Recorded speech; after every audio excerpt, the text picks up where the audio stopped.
Pernahkah kamu merasakan kebahagiaan yang datang begitu saja ketika melihat saldo rekeningmu bertambah? Atau saat kamu membeli barang impian yang sudah lama kamu incar? Tentu sensasi itu bisa sangat menyenangkan, tetapi beberapa saat kemudian, apakah kebahagiaan bertahan lama? Atau apakah kamu justru kembali merasa ada yang kurang meski kantongmu terasa penuh?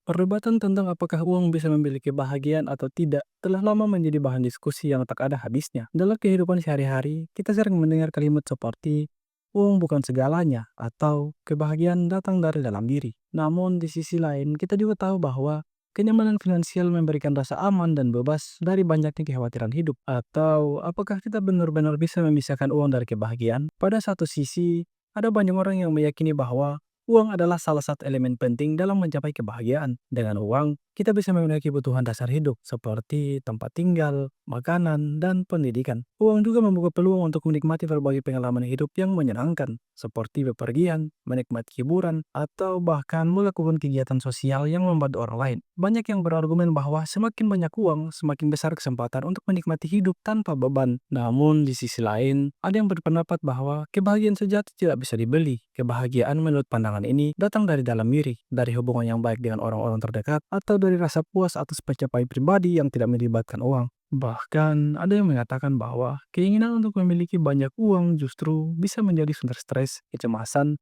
dan perasaan tidak pernah cukup. Lalu, apakah mungkin kita bisa menemukan titik temu antara kedua pandangan ini? Seberapa besar peran uang dalam kebahagiaan kita? Apakah uang memberikan kebebasan untuk mengejar apa yang kita inginkan, atau justru membebani kita dengan ekspektasi dan kecemasan? Untuk menggali pertanyaan-pertanyaan yang lebih dalam, kita perlu mempertimbangkan berbagai faktor, mulai dari bagaimana persepsi kita terhadap uang dipengaruhi oleh budaya, hingga pengaruhnya terhadap kesejahteraan mental dan emosional. Dalam diskusi kali ini, kita akan mencoba menelusuri lebih jauh apakah uang sekedar alat ataukah ia merupakan komponen penting dalam menemukan kebahagiaan yang sejati.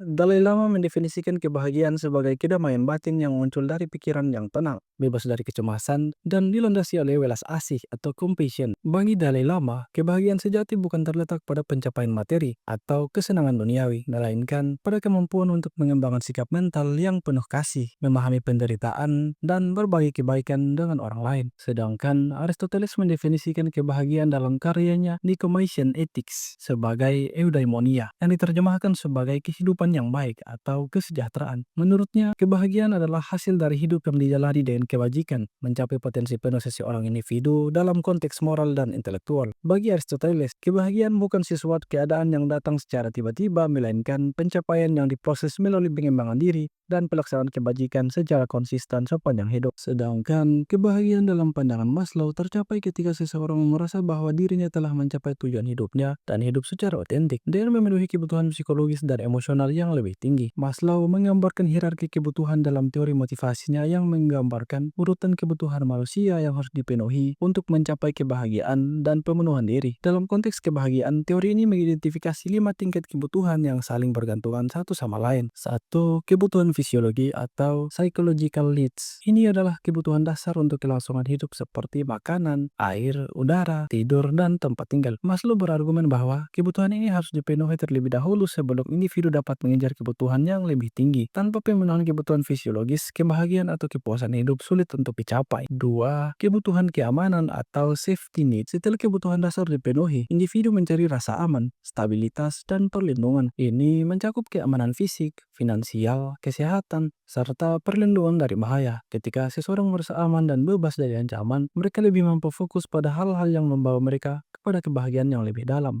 Tiga, kebutuhan sosial atau social needs. Kebutuhan ini berhubungan dengan interaksi sosial seperti cinta, persahabatan, dan rasa diterima oleh kelompok atau komunitas. Menurut Maslow, kebahagiaan sangat bergantung pada hubungan yang sehat dengan orang lain, karena manusia adalah makhluk sosial yang membutuhkan dukungan emosional dan rasa keterhubungan. Keempat, kebutuhan penghargaan atau esteem needs. Pada tingkat ini, individu mencari rasa penghargaan diri dan pengakuan diri dari orang lain. Ini melibatkan pencapaian prestasi, rasa harga diri, dan pengakuan atas kemampuan atau kontribusi. Kebutuhan Kebutuhan untuk dihargai dan dihormati memberi individu rasa percaya diri yang penting untuk mencapai kebahagiaan yang lebih mendalam. 5. Kebutuhan aktualisasi diri atau self-actualization needs. Ini adalah tingkatan tertinggi dalam hierarki Maslow dan berhubungan dengan pencapaian potensi penuh diri. Ini mencakup kebutuhan untuk menjadi yang terbaik dalam bidang yang dipilih, mengeksplorasi bakat dan kreativitas, serta hidup dengan tujuan yang bermakna. Kebahagiaan pada tingkat ini berkaitan dengan perasaan hidup secara otentik, penuh dengan pencapaian pribadi dan pemenuhan makna hidup. Maslow berargumen bahwa kebahagiaan yang sesungguhnya terjadi ketika seseorang mencapai tingkat aktualisasi diri yang melibatkan pemenuhan potensi individu secara penuh. Dengan memenuhi kebutuhan-kebutuhan dasar dan bertahap menuju puncak, individu akan mencapai kesejahteraan yang lebih holistik dan mendalam.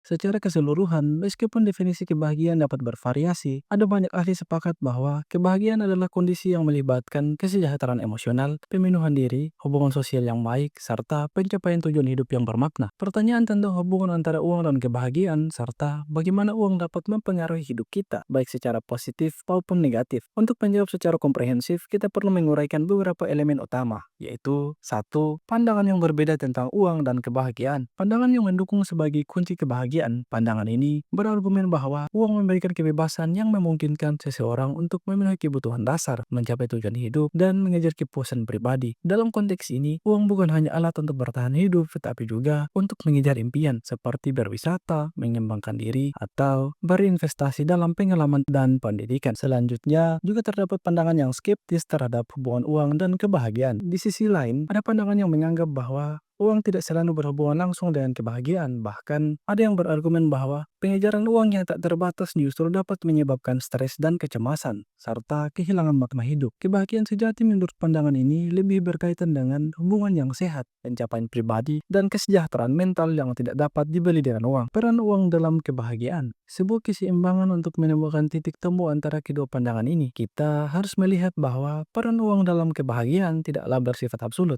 namun ada beberapa dimensi yang perlu dipertimbangkan. 1.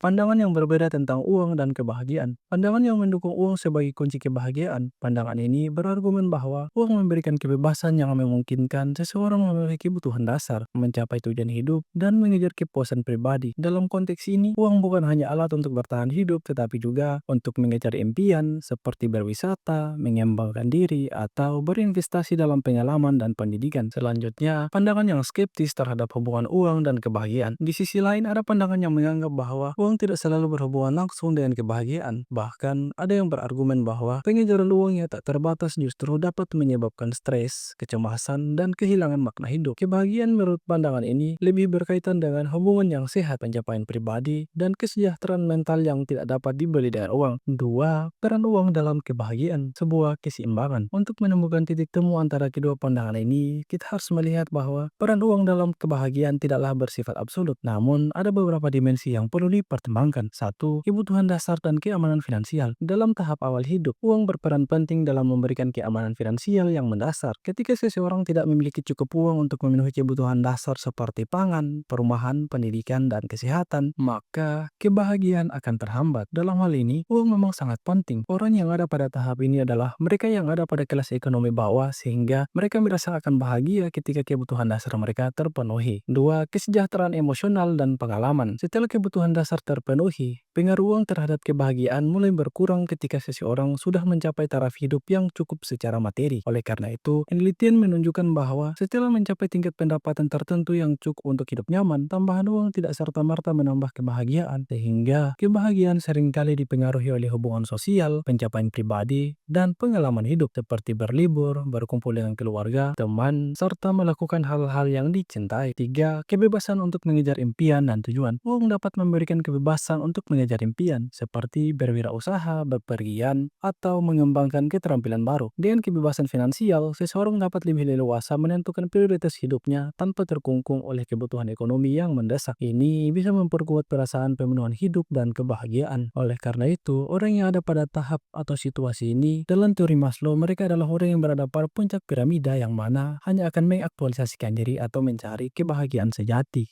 Tiga, uang dan beban psikologis, ekspektasi, dan kecemasan. Meskipun uang dapat memberikan kebebasan, ia juga bisa menambah beban psikologis jika tidak dikelola dengan bijak. Oleh karena itu, inilah beberapa aspek yang perlu diperhatikan. Satu, ekspektasi sosial dan perbandingan sosial. Semakin banyak uang yang dimiliki seseorang, semakin besar ekspektasi yang datang, baik dari dalam diri sendiri maupun dari orang lain. Keinginan untuk mempertahankan atau meningkatkan status sosial bisa menciptakan tekanan yang menyebabkan kecemasan. Hal ini sering terlihat dalam budaya konsumtif yang menilai kebahagiaan seseorang berdasarkan beberapa banyak yang mereka miliki. Dua, kecemasan terkait keamanan finansial. Sebaliknya, dalam situasi yang tidak stabil secara finansial, kekhawatiran tentang masa depan dan ketidakpastian bisa menambah stres dan merusak kebahagiaan. Hal ini bisa terjadi meskipun seseorang sudah memiliki uang dalam jumlah yang cukup, namun masih terobsesi dengan potensi kehilangan atau penurunan kekayaan. Tiga, dilema antara kebutuhan dan keinginan. Ketika seseorang berfokus terlalu banyak pada akumulasi uang, ia bisa kehilangan keseimbangan antara kebutuhan dan keinginan. Pengejaran tanpa henti untuk mencapai target finansial tertentu dapat menghalangi seseorang untuk menikmati momen saat ini dan bersyukur atas apa yang sudah ia miliki. Keempat, keseimbangan antara uang dan nilai lain. Untuk mencapai titik temu antara kedua pandangan ini, penting bagi kita untuk menyadari bahwa uang adalah alat, namun bukanlah sebuah tujuan akhir. Kebahagiaan lebih memungkinkan tercapai ketika kita memanfaatkan uang untuk mendukung kualitas hidup, tetapi juga tetap menjaga keseimbangan dengan nilai-nilai lain seperti hubungan sosial, kesehatan mental, dan pencapaian pribadi.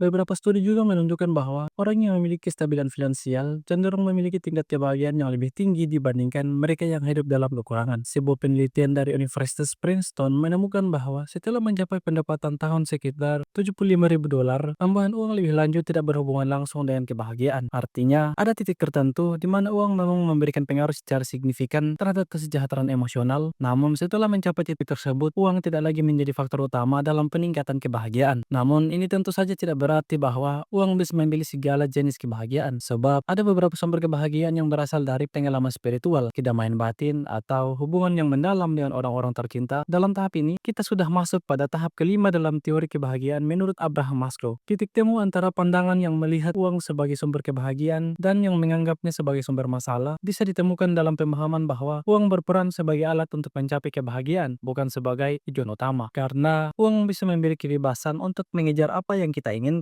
tetapi jika tidak dikelola dengan bijak, uang juga bisa menjadi beban yang meningkatkan ekspektasi dan kecemasan. Pada akhirnya, kebahagiaan lebih berkaitan dengan bagaimana kita memaknai hidup, menghargai pengalaman, dan menjalin hubungan yang sehat. Sementara, uang hanya salah satu dari banyak aspek yang berkontribusi pada kesejahteraan kita.